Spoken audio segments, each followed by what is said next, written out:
রুমাল দেখলেন যে উঠে গেল এবং শেখ হাসিনাকে ছেড়ে দাও। শেখ হাসিনাকে ফাঁসি দেওয়া হলো। আসো, আস্তে আস্তে নিয়ে আসো, মরার আগে আবার পরে না মরে যাই, এই একটা যন্ত্রণা আছে।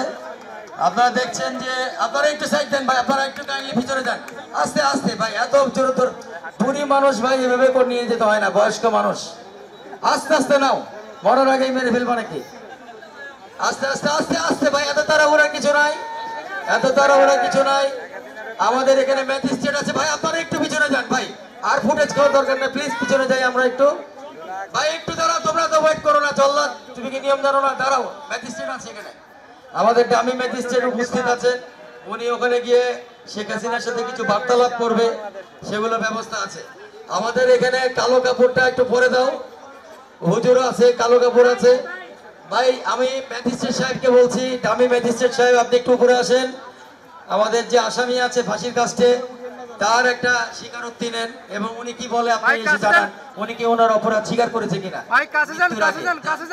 আপনি গিয়ে আপনি স্বীকারোক্তি নিয়ে আসেন, যান আপনি ওদিকে যান। আস্তাগফিরুল্লাহ কি জানে না?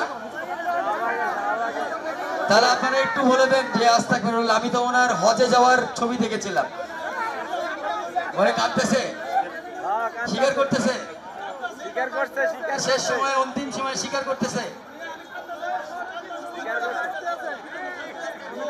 ওনার কি কোনো শেষ ইচ্ছা আছে ম্যাজিস্ট্রেট সাহেব?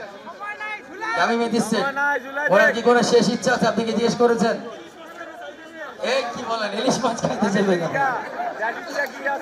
না ইলিশ মাছ কেন খাইতে চাইবে ভাই? এটা তো ঠিক না, না না না, এরকম হওয়ার কথা না। কিছু রেডি আছে যেটা আল্লাহ নিজে দিবে। আপনারা কালো কাপড়টা, ওনার মুখের কালো কাপড়টা জল্লাদের কাছে হ্যান্ড ওভার করার জন্য আমি অনুরোধ করব। কালো কাপড়টা তাকে পরিয়ে দেওয়া হোক।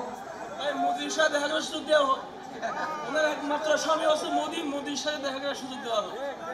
এই মুহূর্তে আসলে সেই উপায় নাই, কারণ একদম ফাঁসির মানে কাছে আছে, দড়ির খুব কাছে আছে। আমরা দেখতে পাচ্ছি কালো কাপড় দিয়ে তার মুখ ঢেকে দেওয়া হচ্ছে। আমার নিজেরও খুব খারাপ লাগছে ব্যাপারটা আসলে। আস্তে আস্তে, তোমাদের এত তাড়াহুড়া কেন ভাই বুঝলাম না। কাপড়টা বাঁধো, কালো কাপড়টা বাঁধো। উনি কলমা পড়েছে, আলহামদুলিল্লাহ। আল্লাহ আমাদের যা শাস্তি দিচ্ছি আল্লাহ ওনাকে ক্ষমা করে দিক। জম টুপি পরানো হচ্ছে, আপনারা দেখছেন। খুবই আপনাদের যারা আওয়ামী লীগের লোকজন আছে হয়তো খুব হৃদয় বিদারক লাগছে আপনাদের কাছে। এইভাবেই কিন্তু ফাঁসি দেওয়া হবে। আমি বাংলাদেশ সরকারকে একটা সাহস দিয়ে যাচ্ছি, আমরা মৌলিক বাংলা এবং জনসাধারণ মিলে, যে তারা যেন এইভাবে করেই ফাঁসিটা কার্যকর করে। এবং দেখছেন আস্তে আস্তে সেই ফাঁসির দড়িটা কিভাবে তার গলার মধ্যে ঢুকে যাচ্ছে, মাথার মধ্যে দিয়ে প্রবেশ করানো হচ্ছে এবং টাইট করে দেওয়া হচ্ছে। আর তোমার কিন্তু ছেড়ে দেওয়ার আগে এই এখান থেকে কিন্তু এই যে ম্যাজিস্ট্রেটের দিকে খেয়াল করো, এই যে এই রুমাল ম্যাজিস্ট্রেট যখন ফেলবে ঠিক সেই মুহূর্তে কিন্তু তোমাকে ছাড়তে হবে দড়িটা। ম্যাজিস্ট্রেট একটু সামনে যাক, আমি একটু ঘড়িটা দেখি, আমার 1 মিনিটের মধ্যে আমি এই সাদা কিছু ইন্ডিয়াতে গিয়ে বহুত গালাগালি হবে, বহুত মানে আমার বাপ মা তুলে, বউ বাচ্চা তুলে দেওয়া হবে। কোনো সমস্যা নাই, তোমাদের ভুল ভাঙবে, তোমাদের নেত্রী আর কোনোদিন ফিরবে না, নেত্রী ক্ষমতাতেও ফিরবে না, কিছুতেই ফিরবে না। তোমরা ফিরে আসো, তোমরা বাংলাদেশে ফিরে আসো, তোমরা বাংলাদেশের ভালো মানুষের দিকে ফিরে আসো। রুমাল দেখলেন যে উঠে গেল এবং শেখ হাসিনাকে ছেড়ে দাও।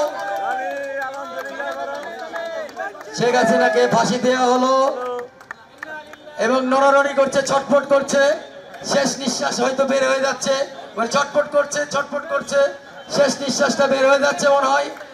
লা ইলাহা ইল্লাল্লাহ মুহাম্মাদুর রাসূলুল্লাহ, ইন্না লিল্লাহি ওয়া ইন্না ইলাইহি রাজিউন।